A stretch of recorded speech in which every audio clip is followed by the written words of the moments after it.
Hey, welcome to my channel. There's not much I can say really about the Heat Celtics game for Game 7. I mean, it happened. It is what it is. Unfortunately for Celtics fans, that's what it is. Gotta accept it. Um, some might say, well, you know what? Jalen Brown was taking too many uncontested shots or contested shots, which he shouldn't have. Also, the number of turnovers he gave as well too. Then there's another aspect as well too, is people thought, well, like even I thought for sure, like if Brown didn't show up per se, like he was ineffective. If Tatum was still able to score 50, it might have been a different story. It's hard to say now. I mean, Tatum, yeah, he did injure himself, but the question is like how badly injured was he? It's possible it was strongly that affected his game, and you could see that it affected his game a little bit, quite a bit actually.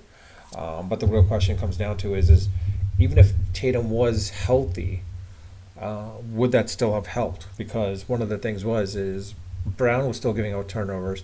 Smart didn't do as much as he could. I mean, Hobson was almost non-existent practically in this game.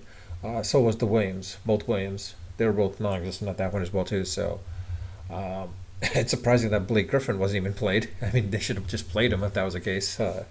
But you know what? It happened. The Heat won.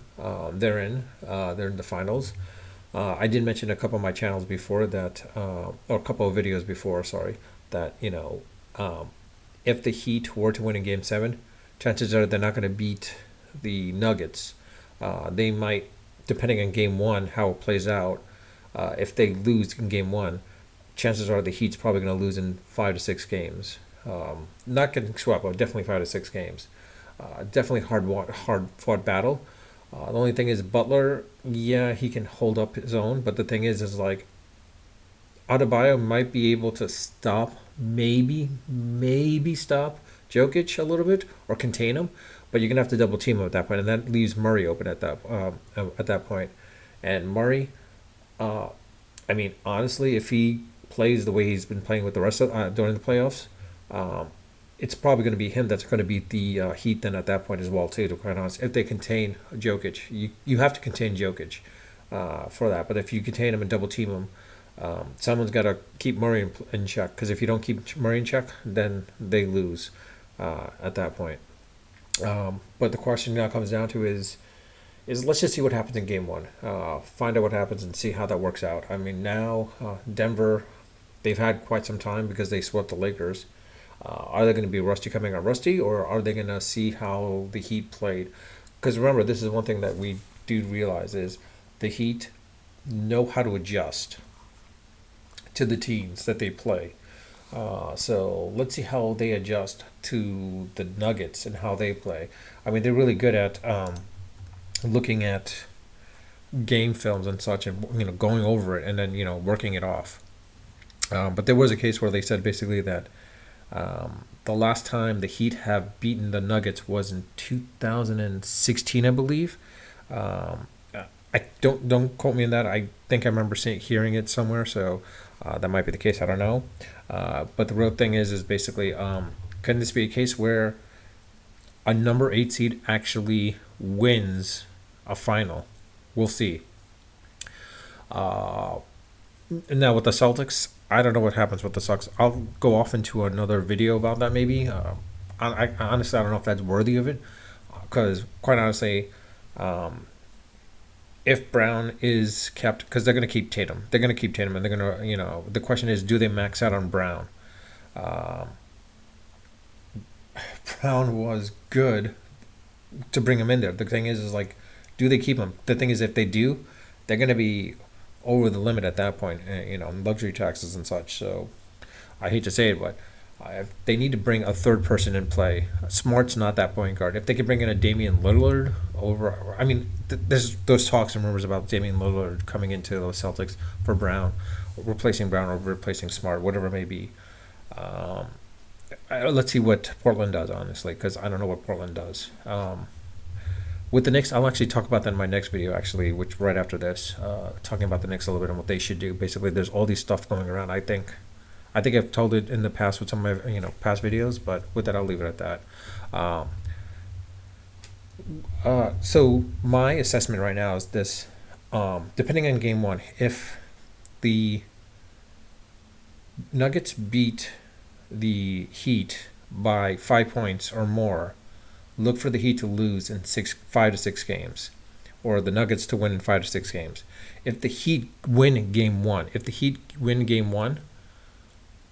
look for the series to go to 7 games. Then look for it to go to 7 games. And the question is like on that seventh game, depending who was down 3-2 or 3-1, depending on who's down, look for that seventh game where the person that was up 3 wins that series.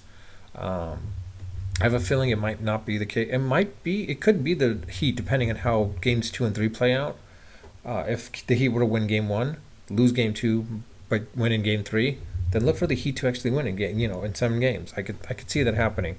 Because if they were able to win in game 1 and game 3, that means they have both Jokic and Murray's number, as well as the Denver Nuggets. They have their number. They have them to the point where like they've isolated what they need to do what they need to do to basically contain as well as defend and rebound at that point as well too. The only thing is like, again, remember the Heat's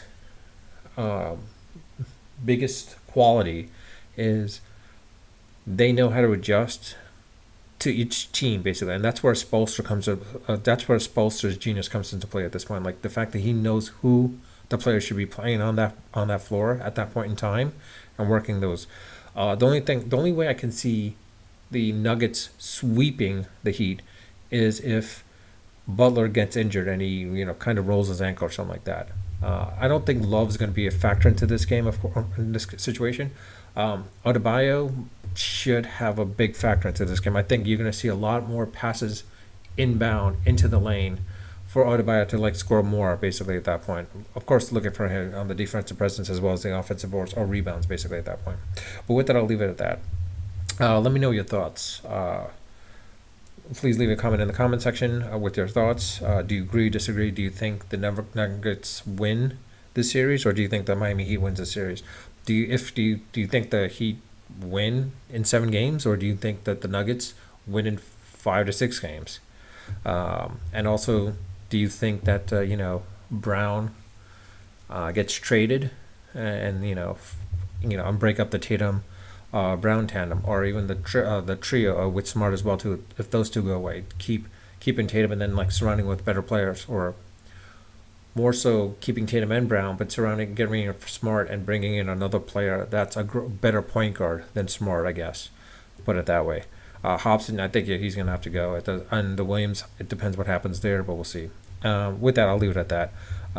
Again, please leave a comment in the comment section. Also, if you enjoy my videos, enjoy my content, and enjoy my channel, I do ask, if you haven't subscribed, please subscribe to see my other videos and channels in my channel. Also, please like or dislike the videos. If you like the videos, I think I'll focus more on that content a little bit more than anything else. And if you don't like my videos, don't like my content, but still want to watch my videos, again, I ask also please subscribe at that point too. With that, I'll leave it at that. Unfiltered, unedited, and unrehearsed. Until next time.